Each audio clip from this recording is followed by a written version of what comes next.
Hello, good day. Welcome, glad to have you. So we're doing overseas imperialism at the end of the 19th century for the United States. And we are, let's see here. So I'm going to try to synthesize this because there's so much material on this topic. It's ridiculous. But what I want to do is I want to try to fine tune it to get to, let's see here, have another one, good.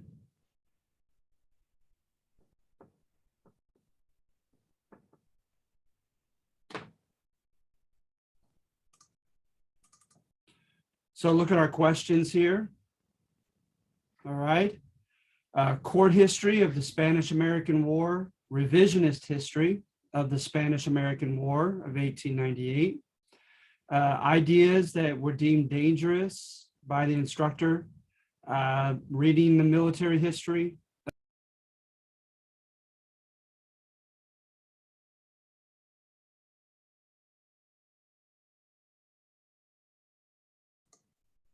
Sorry about that. I have no idea what happened. Let's try that again.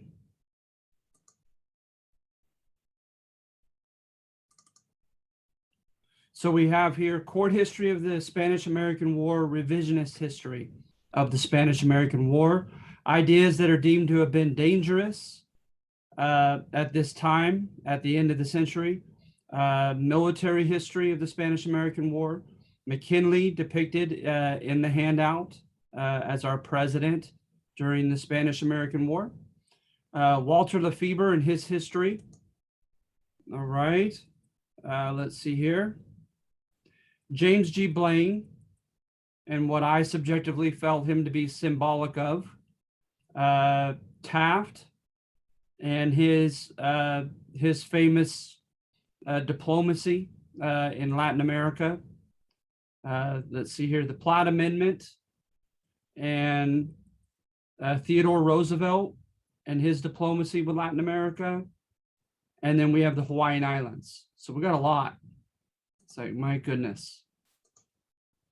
All right, but looking at your argumentative assignment, right?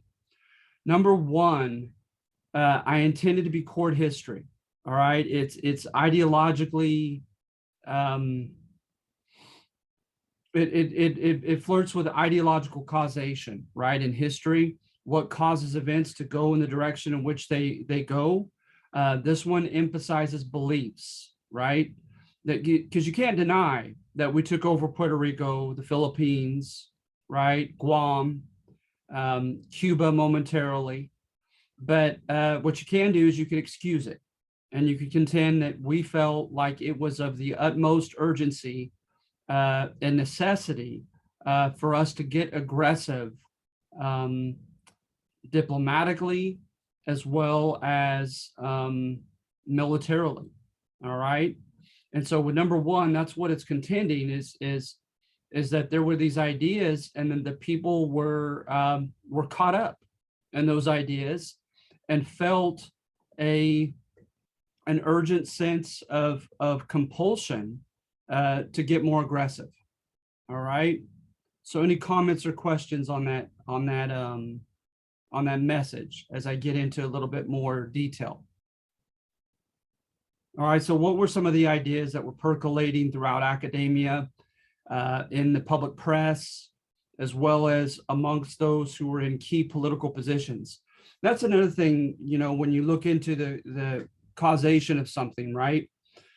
When you get into American foreign policy, yes, we have a Republican form of government, but you can make the argument that America's foreign policy is not very democratic, because a republic is a mixed government, right? According to Aristotle and Montesquieu, it has elements of democracy ruled by the people, but it also has elements of an aristocracy ruled by an elite few who were kind of cushioned from public censure.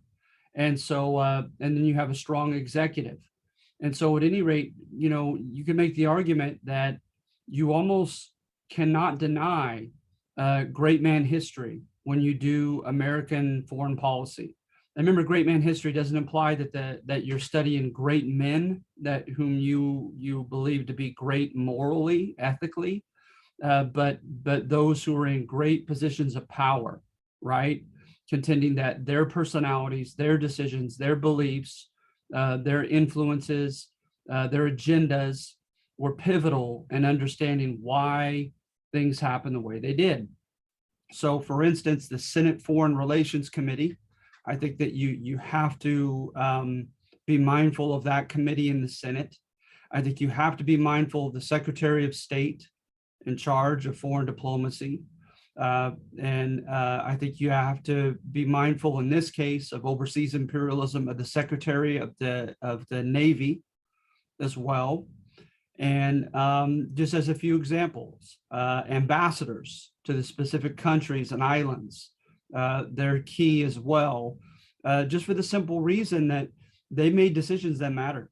They made decisions sometimes that the public was not even aware of, but that helped spiral events in the direction in which they went. So at any rate, when you look at some of the key players and some of the key advocates for becoming more aggressive, you do find evidence of them espousing, right? And my goodness, it's hard to know, to what extent is that a convenient excuse for more of an ulterior motive, and to what extent it's genuine.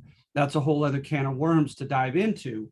But at least what they publicly espoused, right? These people in great positions of power, you find evidence in their quotes, in their quotations. The Senate Foreign Relations Committee, senators and House reps, State Department people, they had, formal and informal letters of correspondence, decrees and so forth that they issued that we can look back on now. And again, I wouldn't take them at face value, because again, it could be a pretext, right? In contending that they believe in these beliefs and therefore they feel compelled that we have to do it. But in reality, they could be more, secretly motivated by material gain than by any kind of beliefs that were percolating at their time. But I think you still at least have to address that fact that a lot of people in key positions of power, they espoused these beliefs like social Darwinism, some of Nietzsche's thoughts, Brooks Adams, Josiah Strong, Alfred Thayer Mahan, and these other types of expansionists who were writing and speaking and largely in vogue, in style, right, and popular at this time. And so one of the key books that I'm utilizing, an historian that I find very, very thorough on this topic and has written quite a bit on it, is Walter Lefebvre. So in this particular case, it's The New Empire, but he has several books. But yeah, Walter Lefebvre is big on this topic as an historian. Another one I have here is Stromberg, European Intellectual History since 1789 by Stromberg. I would recommend those. I also, when it comes to the Philippines in particular, I would recommend H.W. Brand's Bound to Empire, the U.S. involvement in the Philippines. That's just me subjectively, but I'd highly recommend those authors.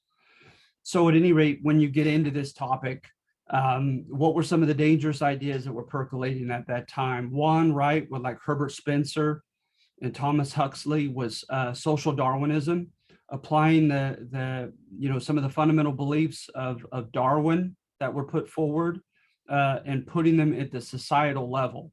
Because with Darwin, right, he was talking at the micro level with individual biological species and contending, right, that some by natural selection have mutations that are random that help them survive better in a hostile environment than their contemporaries.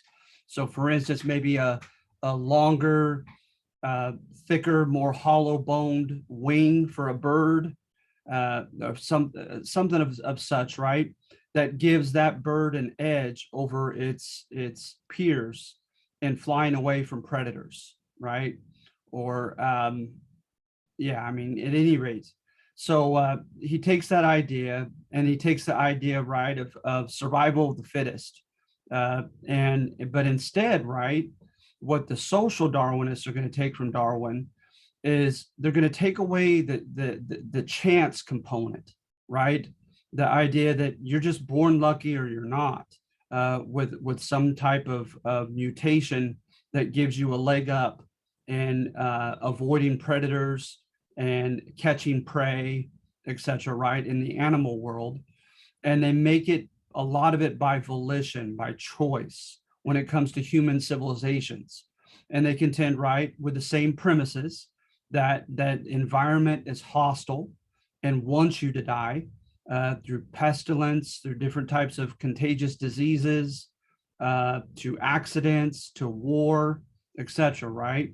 That we live in a hostile environment that is not always amenable to our safety and survival, but that we have a choice as human beings, and namely with our institutions, with the way that we organize our families, our governments, our schools, right, our economic institutions, the way by which we organize them and react to changing circumstances is going to dictate how well we survive and thrive in a hostile world.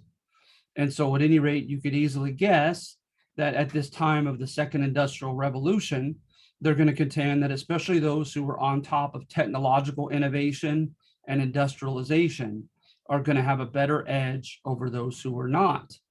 And so hence, when they look at, quote, developing countries, areas in which, like the early stages of anthropology are being established at this point.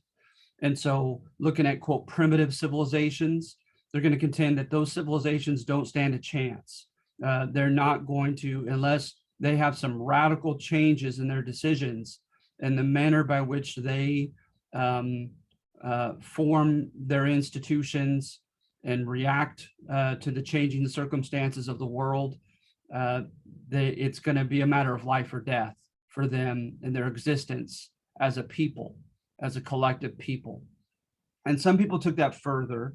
Some people were fixated on the scarcity of resources, right? Like Malthus, Malthus. And Malthus, right, was famous for contending that, I think of like the Mad Max movies, right, etc., where they're out of water, the world is out of water, the world is out of oil, etc., and they're fighting over those scarce resources. That population is going to, or is actually expanding exponentially. So instead of 2 to 4 to 6 to 8, population is going from 2 to 4 to 8 to 16 to 32, etc. And so, so at any rate, it's going to outstrip the availability of resources, and that hence there's going to be a war between nations, or a war between, a term they used at that time were races of people. So Lacombe de Gobineau, Houston, Stuart Chamberlain, they popularized those ideas at this time, that there's going to be kind of an Armageddon, if you will, between the different races of people, the different nations of the world, for scarce resources. So you have that going on. You have Friedrich Nietzsche, and Friedrich Nietzsche, right, contended that there needed to occur an overhaul in industrial society. That industrial society had become soft, effeminate, too civilized, that Christianity had served its purpose and was no longer useful. He was pretty strong in some of his writings against Christianity and for social Darwinism. I remember reading in college the genealogy of morals, and he contended that the problem with Christianity is its notions of pity and charity.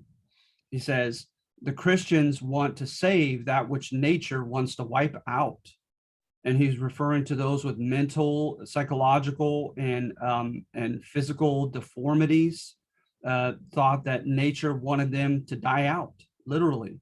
And so some of his stuff, albeit, a little bit misconstrued, was going to be heavily imbibed by no less of a personage as Adolf Hitler with the Third Reich.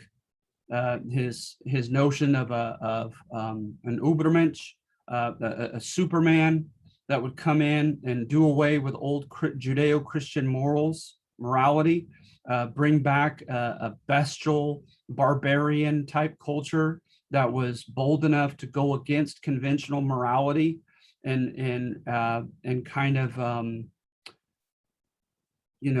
idolize and practice Darwinian beliefs of strength and aggression, etc.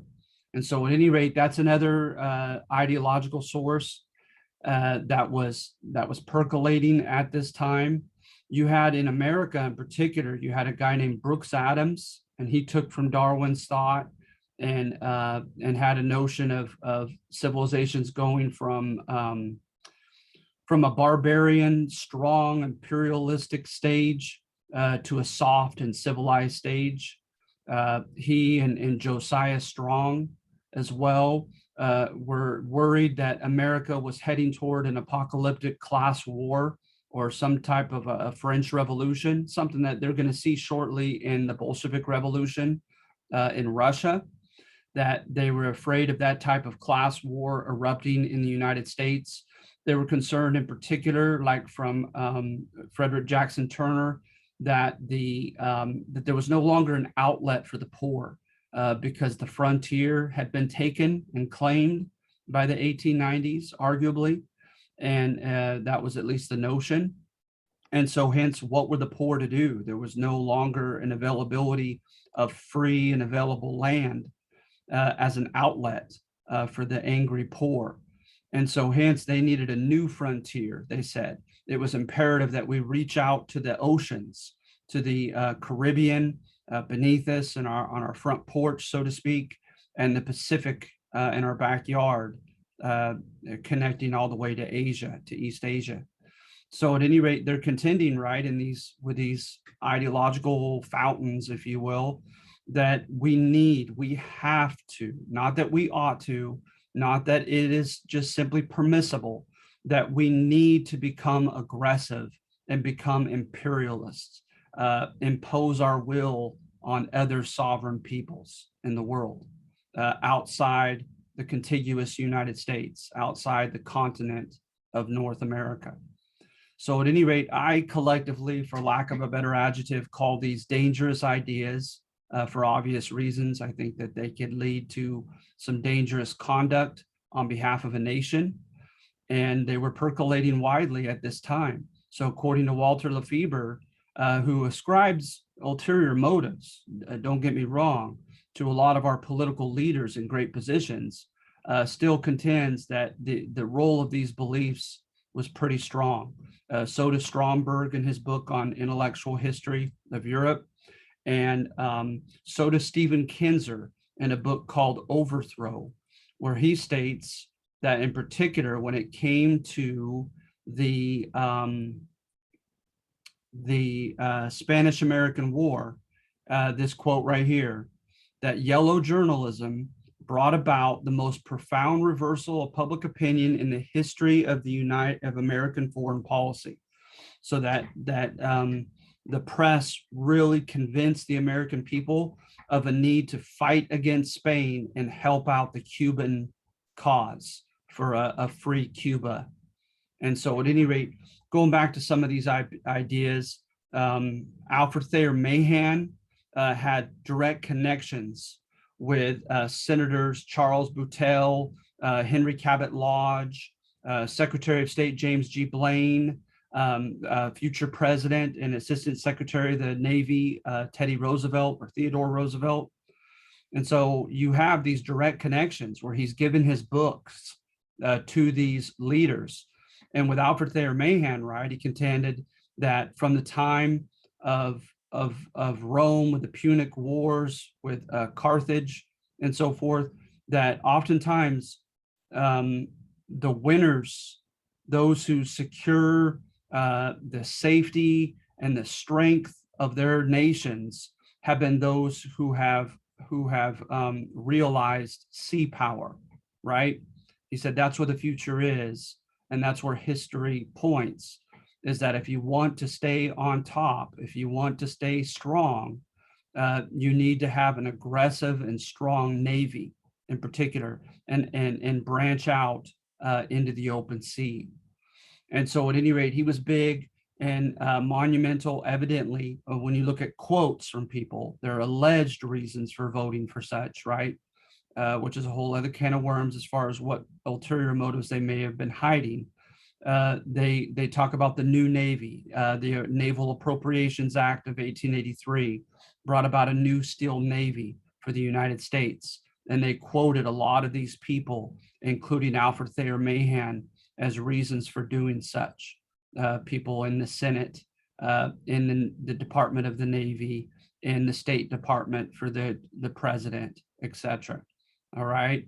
And so what he contended, right, is a lot of them were borrowing from one another with their beliefs. And so with Mahan, he too contended that he was worried about a class war erupting or a revolution, that we needed a new frontier and a new outlet.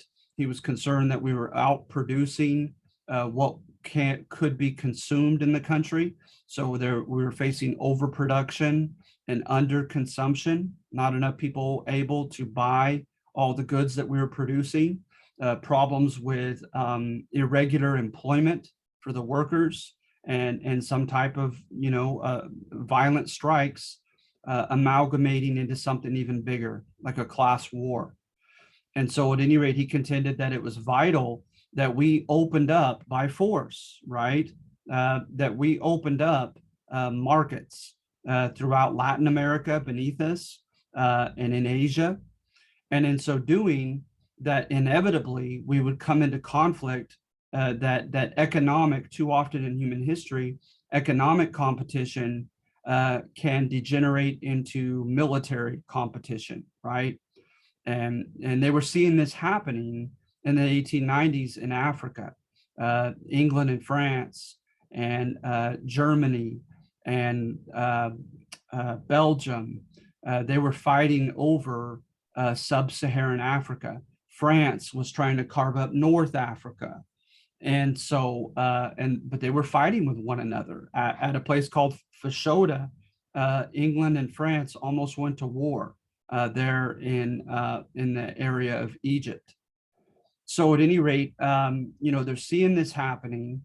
Mahan's contending, right, that it's vital that we build a strong Navy to be able to protect our economic interest in these markets. And right, the main ideas, right, were the main components to economic imperialism, imposing our will economically, right, were kind of somewhat consistent, but not completely consistent with old school mercantilism from your 101 class, desire for raw materials from other countries, and a desire for markets for people in those other countries in large numbers to buy our industrially produced products. And so he also contended that it was vital that we cut a path through one of the through an isthmus. And an isthmus, right, is that, oh gosh, I'm sorry, I should have looked this up right before I began this lecture, but it's something like land that is almost surrounded by water by like 3 points, but it's a causeway, right, from one body of water to another. And so when you look at that, as far as being able to fit the criterion for an isthmus, you look at mainly present-day Panama and present-day Nicaragua when you look at geography and topography.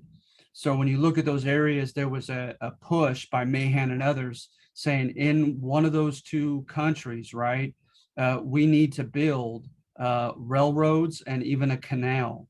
To cut right through, and this will greatly expedite trade, and but also, again, God forbid, if and when we go to war with an economic rival, namely, we were worried about the European countries, right?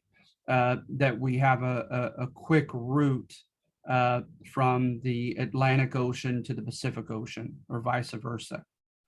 And so there was a push for that as well as for this new steel navy and getting more aggressive. So at any rate, with these ideas, they're floating around. You find them in intellectual magazines, you find them in academia, and you find them utilized and quoted by members of the Senate Foreign Relations Committee, the State Department, etc. So you see it from above, if you will.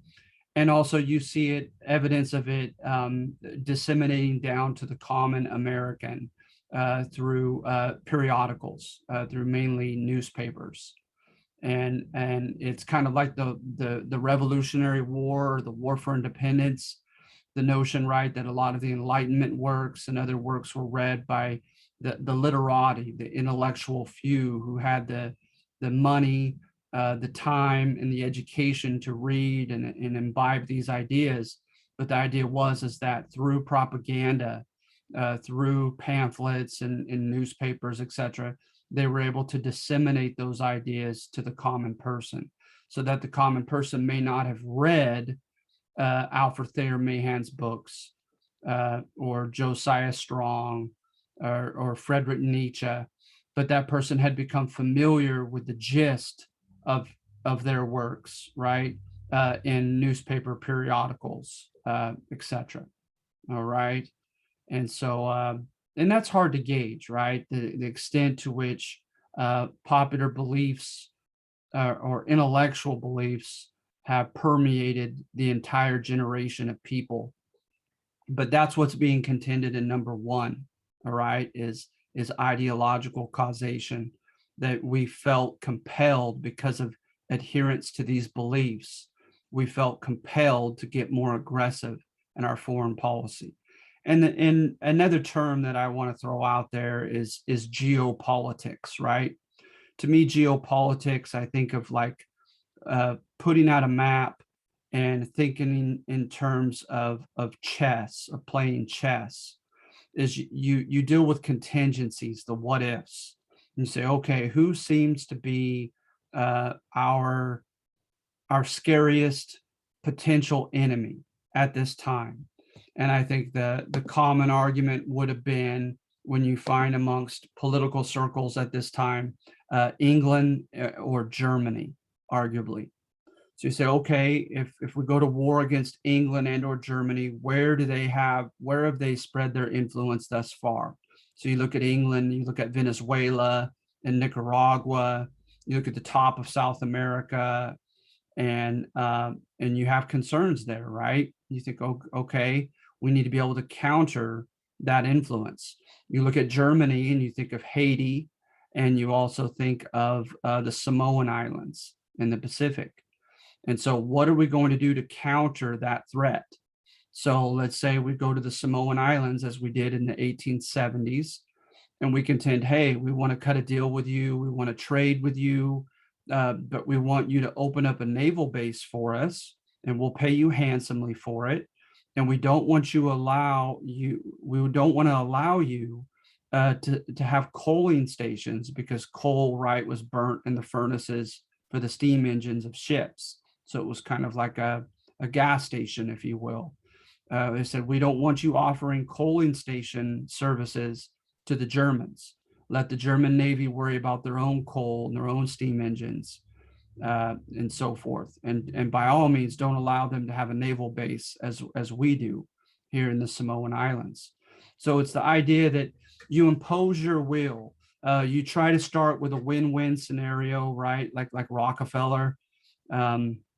But if that doesn't work, you adamantly, at the end of the day, your concern is for yourself, for your country, and having key strategic spots where your Navy can be placed, where you have a strong influence economically, where you have strong ties diplomatically, maybe even in the form of alliances with certain key countries that are in key geographical positions in the Pacific Ocean or in the Atlantic or the Caribbean. And so, yeah, so geopolitics is big and with this as well. So any questions on number one?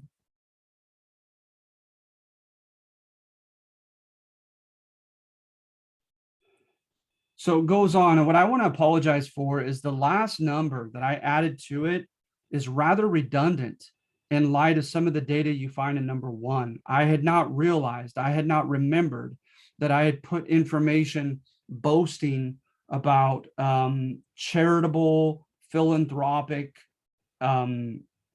progressive acts that the U.S. engaged in helping to develop Puerto Rico, Cuba, and the Philippines. And you find that with the Philippines on the last number. So you're going to find some redundance there, and I apologize. I had not realized that I had put all that information in number one when I put together the last number.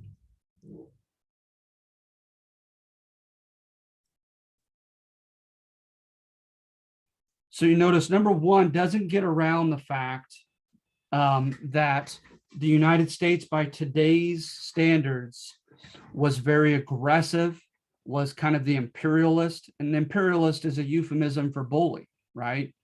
That we played the bully overseas, that we were condescending. Look at that political cartoon there. And you see Hawaii, Puerto Rico, Cuba, Philippines, and these indigenous kids being schooled by Uncle Sam as far as what we contended to be the proper sine qua non of civilization. And so, yeah, I mean, it's terrible.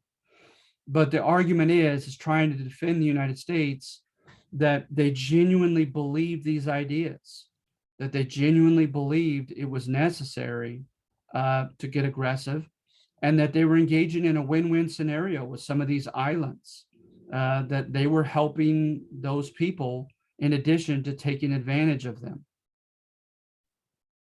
All right. So something to think about.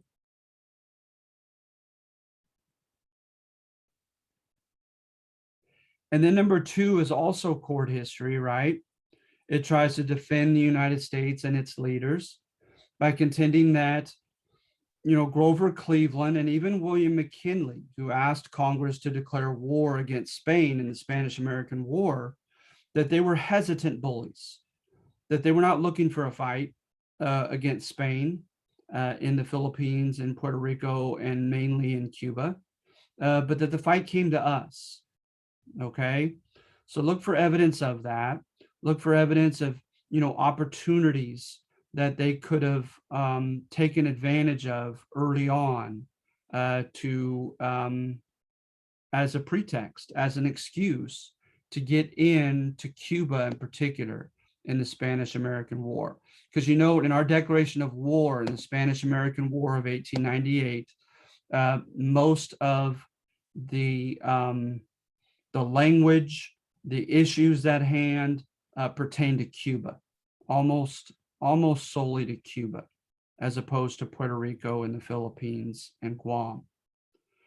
And so at any rate, at El Galeon, right, Cuban rebels decided that they were going to burn property as an MO to engage in, right, a modus operandi of trying to force people to pick a side, punish those who were not for the rebellion. But also there's evidence to suggest they knew darn well that this might pull the American government into the war to help them because of the 5th and 14th Amendments, promising government protection of American citizens' property, right? And does that include American citizens that are living abroad? It's not clear. And it has been different. It is changed in its interpretation from one generation, what's the word I'm thinking of? Administration to the next. All right. But notice we didn't get involved with that. President Cleveland said, I have one word for that: arson. And we're not going to get pulled in because of American money, American property being burnt to the ground in Cuba. And then you have yellow journalism. As you see here, did not hesitate to distort truth as long as papers were sold. So sensationalist writing at this time. And look at this picture of this emaciated young boy. And the villain was Valeriano Weyler, the butcher Weyler right here. He was putting Cuban people in concentration camps because he couldn't discern friend from foe, because the Cuban people were engaging in guerrilla or guerrilla little warfare, right? Where they were not just fighting on the standard spectrum of wearing a uniform and getting in battle formation, etc. They were hiding, striking and hiding, wearing civilian clothes, etc. And Weyler took a rather ruthless approach to guerrilla insurrection in Cuba. You had juntas, or organizations, right? JUNTAS, that were established in Florida and in New York, trying to popularize the cause of Cuba Libre, of free Cuba, trying to elicit American support for the Cuban cause, likening the Cubans to the American patriots of the Revolutionary War against Mother England. But with that, right, President Cleveland, and after him for a limited amount of time, President McKinley, did nothing to respond to this. So there is literally evidence of some Cuban leaders, some Cuban organizations, right, trying to enlist the help of the U.S. against Spain. But you have kind of their Thomas Jefferson, if you will, in the form of Jose Marti, the second gentleman, and he was rightfully concerned about that, because he was concerned, right, that was like inviting the lion in to help you against the hyenas. But what happens when the hyenas are gone?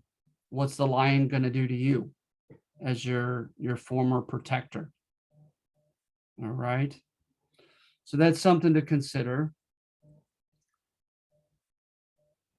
And then you also have the image, the whole image thing is what Hoganson contends, okay, in her book, that every generation has its own spirit, its own zeitgeist.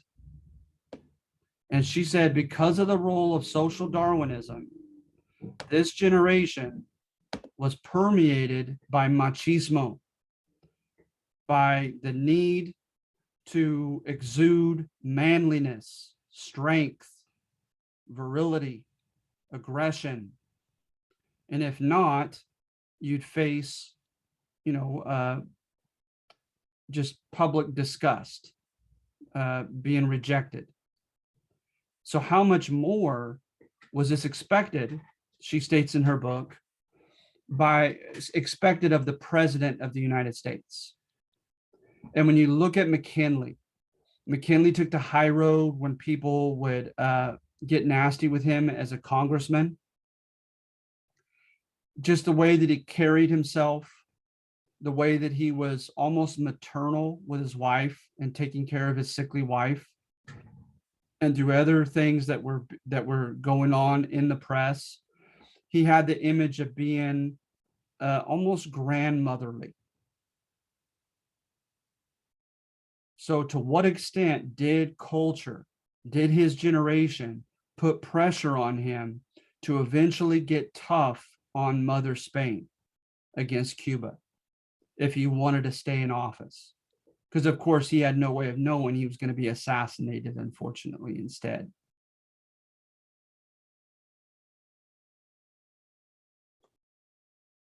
So then you have the De Lome letter.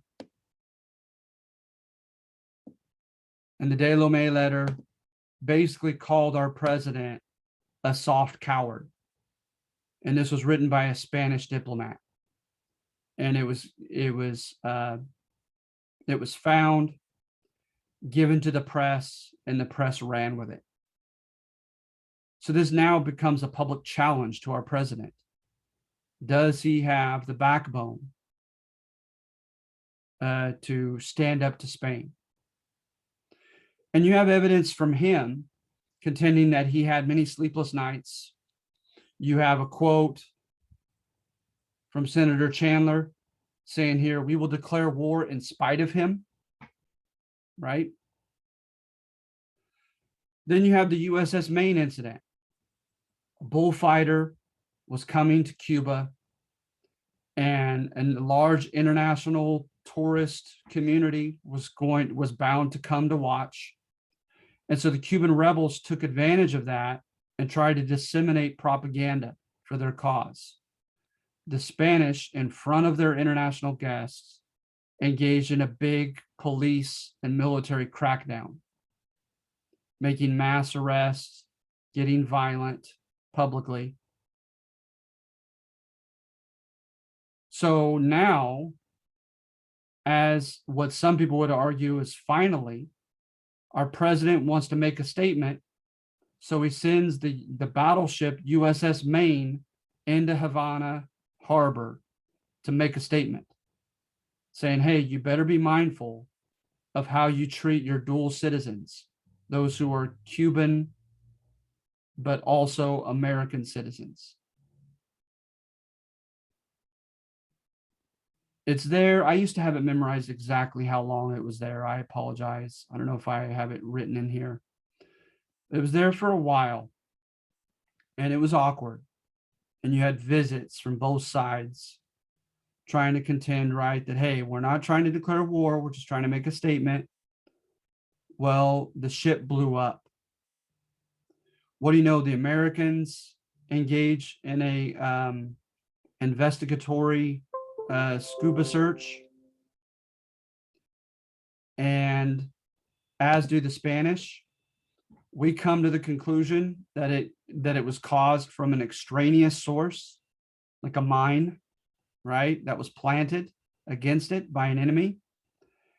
And the Spanish come to the conclusion, their scuba team comes to the conclusion that it was internal, and that it was an issue internally with the ship. So when war is finally fought, the common moniker that American soldiers exclaimed going into battle was, remember the Maine, to hell with Spain. So this caused a great uproar in the US, where obviously it was contended that the Spanish had blown our ship up. Okay, the USS Maine.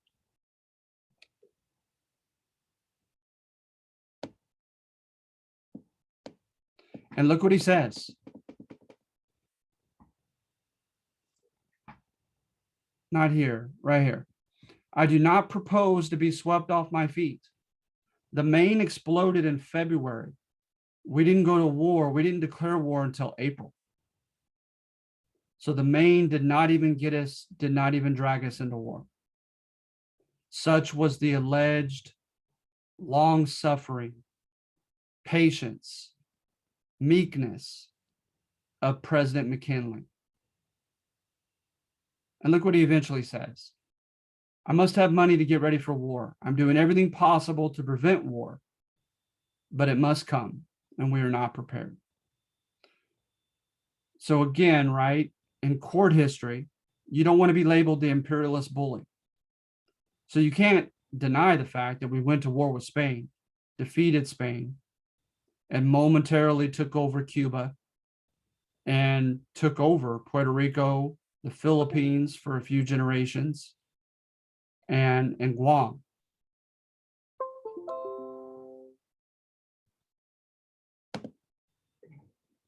But what you can contend is that we didn't look for the fight, right? That we were the quiet guy sitting in the corner of the room, wanting to mind his own business, and the fight came to us.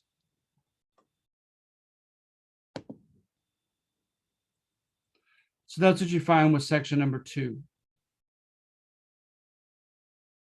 And then 3 wants to revise that. Says this gentleman, McKinley, was a hypocritical puzzle of a man, a hypocritical enigma.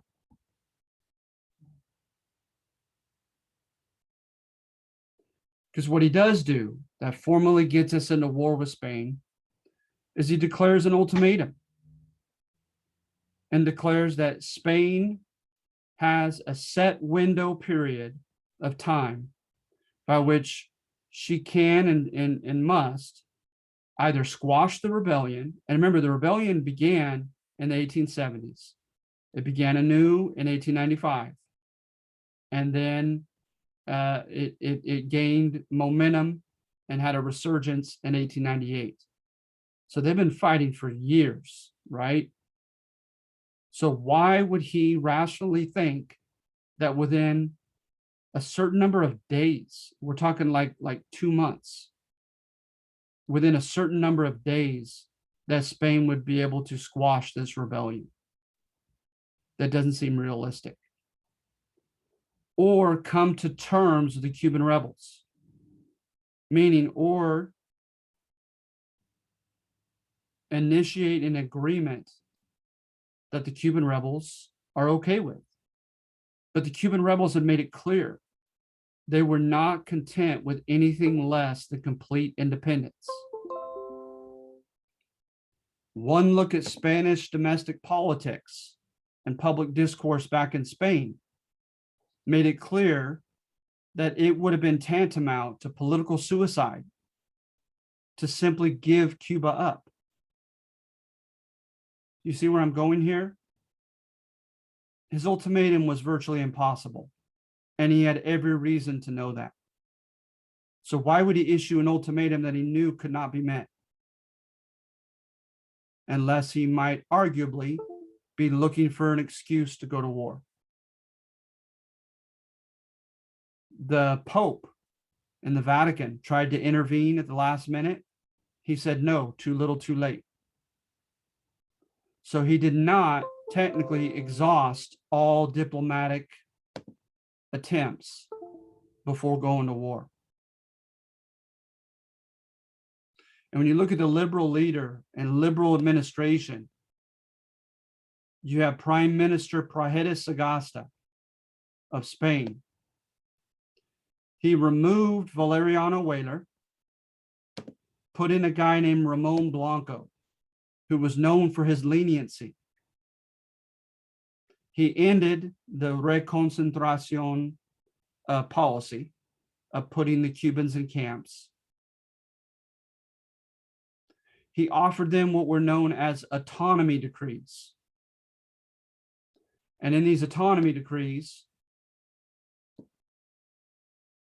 the islands like Puerto Rico, the Philippines, and Cuba were offered independence domestically,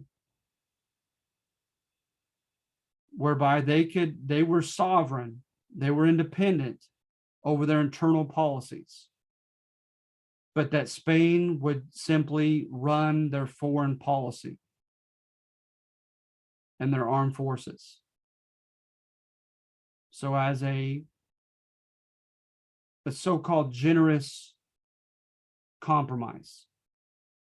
Well, the Cubans said no, and they had made it clear on more than one occasion, again, that there was nothing short of complete independence that they would agree to. They had fought too long, sacrificed too much to accept anything short of that. And again, McKinley had every reason to know that. So who was this McKinley, right? So of course, as he should have known, Spain did not meet that ultimatum. So then he asked Congress to declare war.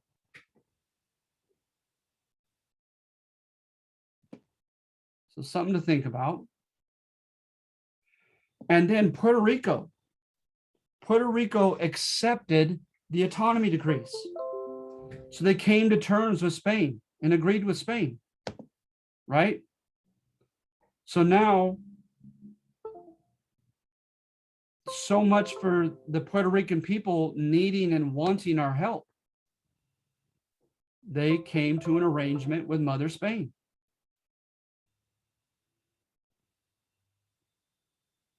When we invaded Puerto Rico, of course, ostensibly to help the Puerto Rican people and to fight against the Spanish forces therein, right? When we did so, we have letters warning our naval and military leaders, guys, we don't know whose side the Puerto Rican people are going to be on. So be aware of that. So pretty awkward, right? And the Philippines, not so black and white, as in the fact that they did not accept the autonomy decrees either.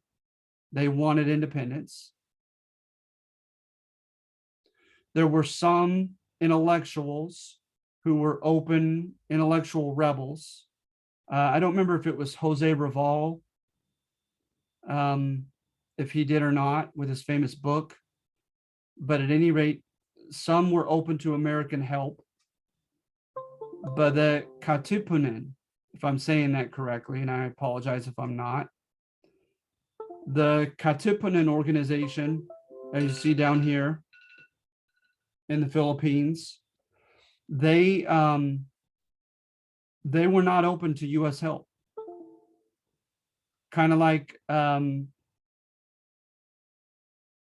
gentleman that played the role of Thomas Jefferson, as I mentioned, in the Jose Marti in the Cuban Revolution. They were very skeptical of the U.S. coming in to help and not wanting to leave once we kicked the Spanish out. And with good reason, right? Because that's exactly what we did. So the Filipino people, it was very arguable and very doubtful to what extent there was any kind of a mandate from the Filipino people for us to even help them.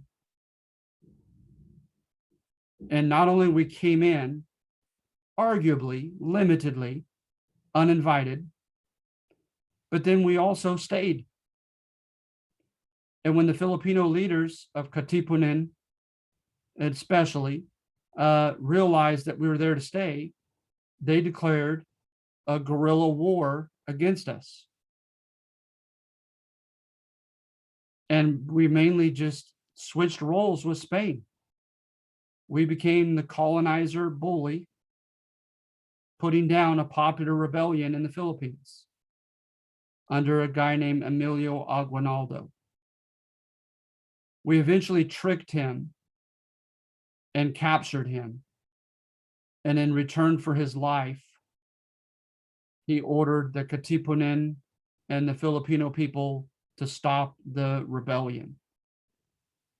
Then we shared power in a somewhat Republican government with the Filipino people, but kept the key positions of power, namely those with veto power, like the handpicked American governor, in position to make sure that we had an inordinate share of that power.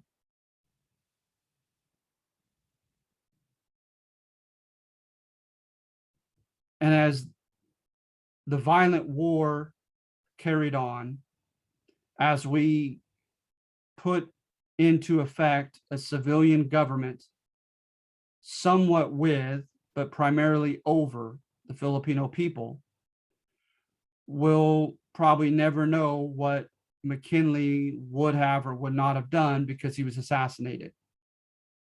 And Theodore Teddy Roosevelt took over.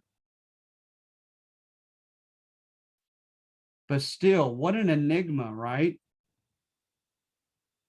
The guy who supposedly did not want to go to war was dragged kicking and screaming into the war. He uses it as an opportunity.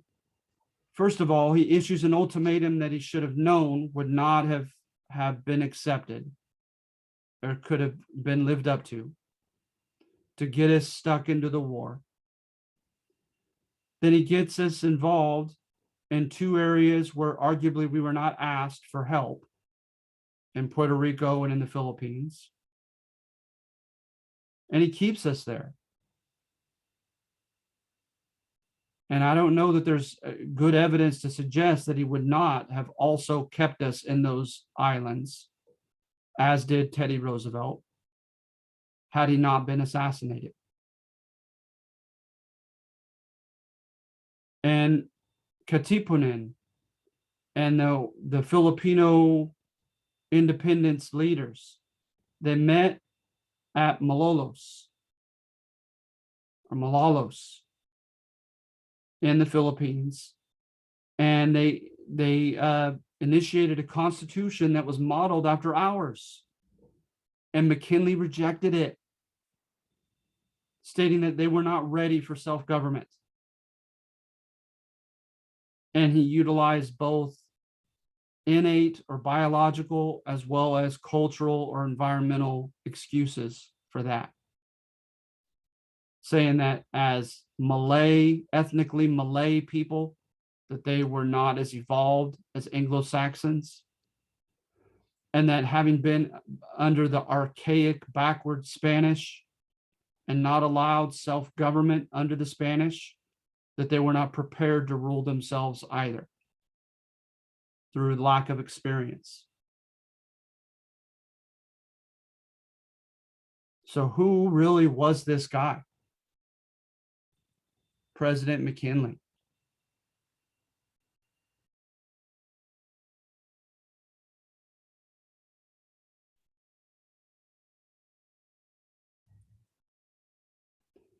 And then with number 4, the argument is that this is conflict history. This is revisionist history. All right. Suggesting that our political leaders had the profit of big business in mind in doing much, which they did, diplomatically in Asia and in Latin America in particular, for the benefit of big business. So the first question I think of is, okay, do you have evidence of direct conflicts of interest? And you do.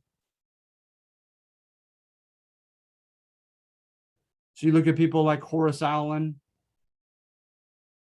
Charles Denby. They had connections to big business and they were put in diplomatic positions. And what do you know? They pushed for the rights of American corporations to infiltrate these Asian markets and other areas, and tried to throw American muscle around to ensure that that happened.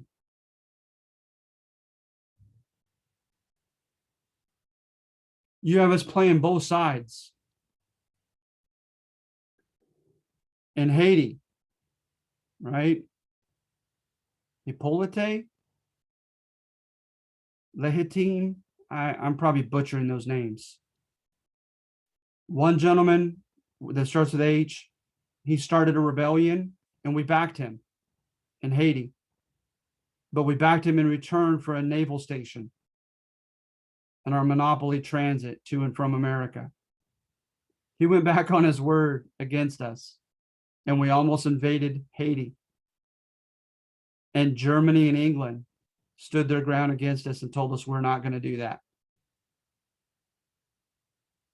So now we're getting involved in people's domestic stuff. There was a guy named Balmaceda down in Chile, and there was a rebellion against him. And American private citizens, as well as the US American government, got involved. Again, asking for things in return. Investment opportunities, naval station, etc. And there was even an incident where a handful of sailors were stabbed and killed at a saloon in Chile, and we almost went to war there.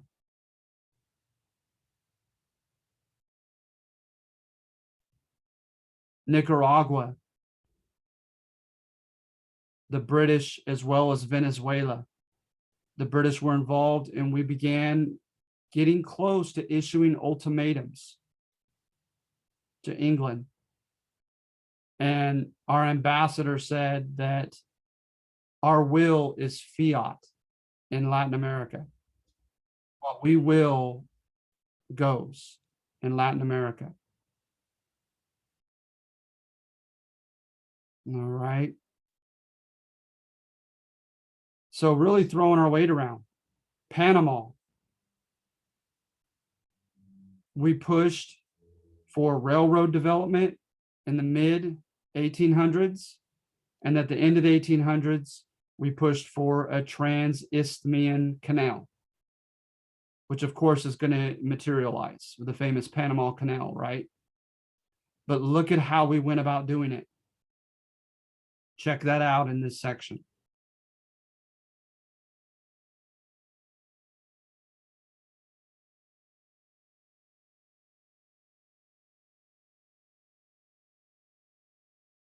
And to me, James G. Blaine embodies all of that. As the Secretary of State, he imbibed the ideas of his time. He was pro-American corporations and imperialism for an aggressive foreign policy. He was a man of his age.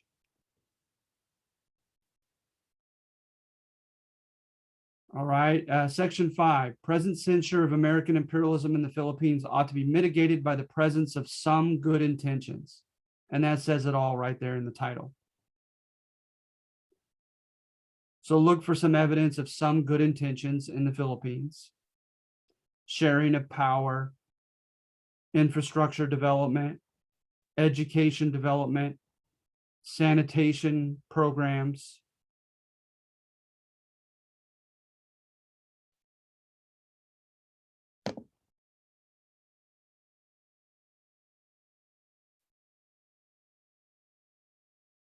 The Sherman Commission, continuing, we were not going to stay there indefinitely. The eventual Jones Act, that promised we were eventually going to get out of the Philippines.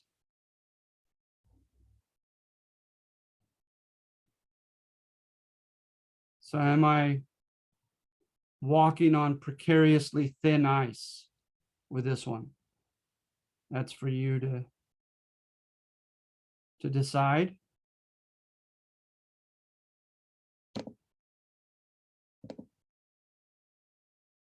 So what I want to do now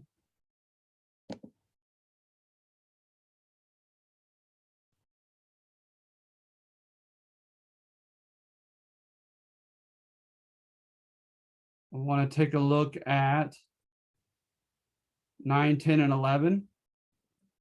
Which of the following is false regarding the Platt Amendment? It legally justified America's right to intervene in Cuban affairs in the name of stability and American self-interest. Yes. It obliged Cuba to lease Guantanamo Bay to the U.S. government for a military base. Yes. It never controversially brought about criticism of American imperialism in Cuba. Of course not. That's false. Number 10, which of the following is false regarding Theodore Roosevelt and American imperialism? Evidence suggests that he imbibed some of the dangerous intellectual ideas and beliefs of his days. Absolutely. But written in his own pen and spoken from his own mouth. His addition or corollary to the Monroe Doctrine demanded that Latin American countries behave financially responsibly and politically with stability. That is true. That's known as the corollary, Roosevelt's corollary to the Monroe Doctrine, and it was addressed to the Latin Americans. The original Monroe Doctrine was addressed to Europeans, saying stay out of the American hemisphere. This one said, as for you, Latin Americans, quit doing two things that are inviting the Europeans to come to your door. Not paying back your loans, behaving financially irresponsibly, and having coups and civil wars, etc. invites the European wolf to the door, he says also. So when you cease to be politically stable, when you cease to be financially responsible, he says the US will come in as a fatherly figure and clean house for you, so that the Europeans have no excuse to do such.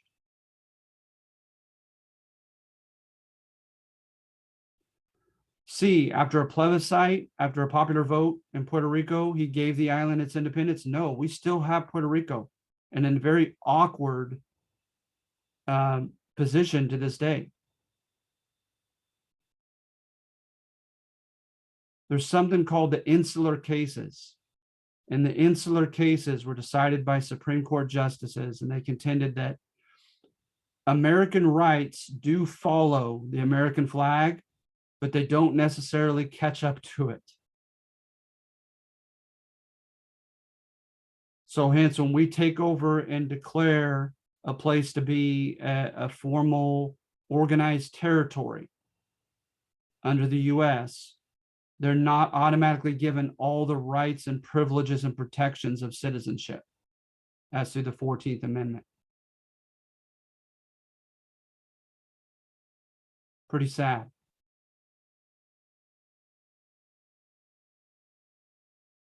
So Puerto Rico is in an awkward position now to this day. They could have one rep who sits in Congress, but he can't vote. He or she can't vote. For a while there, he or she couldn't even take the floor and speak. He intervened in Cuba during an insurrection and militarily thwarted the insurrection of the Filipinos. That is true. There was a guy named Evaristo Estaños who formed a popular rebellion against a hated dictator in Cuba. And he came in. Now, granted, he complained and threw a temper tantrum that he didn't want to have to, quote, babysit the Cubans. So there's evidence that perhaps he wasn't looking for an excuse just to come in. But nevertheless, when he came in, it was very clear that in the name of stability, he upheld the power of that hated, corrupt leader, instead of giving some social justice to Evaristo Estaños's rebellion. And a lot of people contend that a vital part to that, why he didn't help the rebels, however popular their cause was, is for one, he was interested in keeping the money going. And for him, it was very simple, is keeping things stable was conducive to financial enrichment and financial prosperity. And two, Evaristo Estaños and many of those in his rebellion were negros. They were black Cubans. And Teddy Roosevelt had a history of being racist.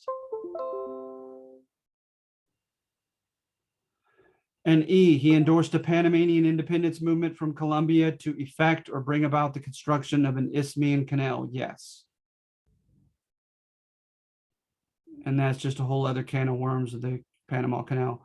I might consider splitting this subject into two, because there's still so much information that we've just glossed over or haven't done. And I'm going to describe it better the week of the test, but I just kind of go over the answer here. The instructor subjectively depicted American imperialism in the Hawaiian Islands as a well-meaning progressive crusade. No way. By the Haole, by the American white men that had to overcome the opposition of Queen Liliuokalani's regressive, domestically unpopular, and tyrannical agenda. No way. That's false. And as you'll see in the last section, you'll find the answer to number 8 that I have at the bottom of the handout.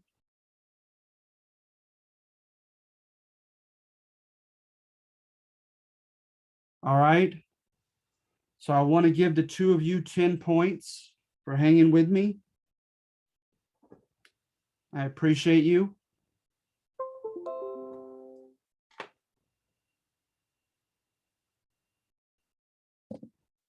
So thank you. Okay. and I'll finally call it a day.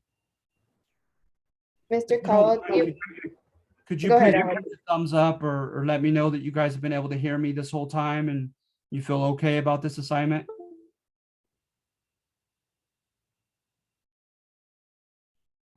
I heard you loud and clear the whole time.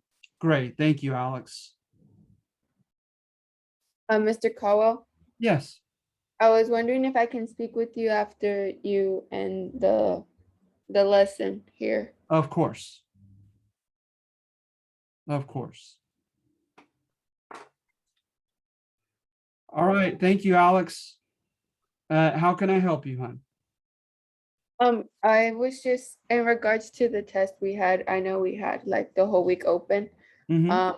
Unfortunately, I barely completed it right. Well, I like had started it, but didn't complete it yesterday as I had a really rough week. Actually, it was like a second grandpa to me passed away. Um, Oh, I'm sorry to hear that. so I've had such a rough week and also moving houses as well. So I just wanted to give you a heads up as to why I barely completed my test today. Sure. That's okay. Yeah, I won't mark it down as late for sure. But if you need any like memorial for me to email any like memorial letters. No, I appreciate that, but I absolutely take you at your word on that. I could read it from your voice. Yeah, thank you. Okay, so I'm very sorry to hear that. Hang in there, okay? Okay, thank you. But Yeah. other than that, I was able to hear today's lesson clearly and Good, understand it as well. good. That's great to hear. All right, so that's it. So thank you. Thank you, Mr. Caldwell. Thank you. Have a good day, okay?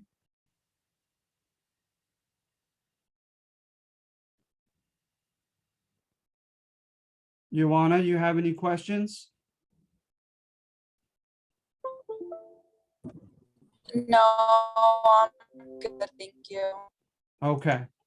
All right. Well, good luck with this assignment, okay? And I'll go ahead and let you go.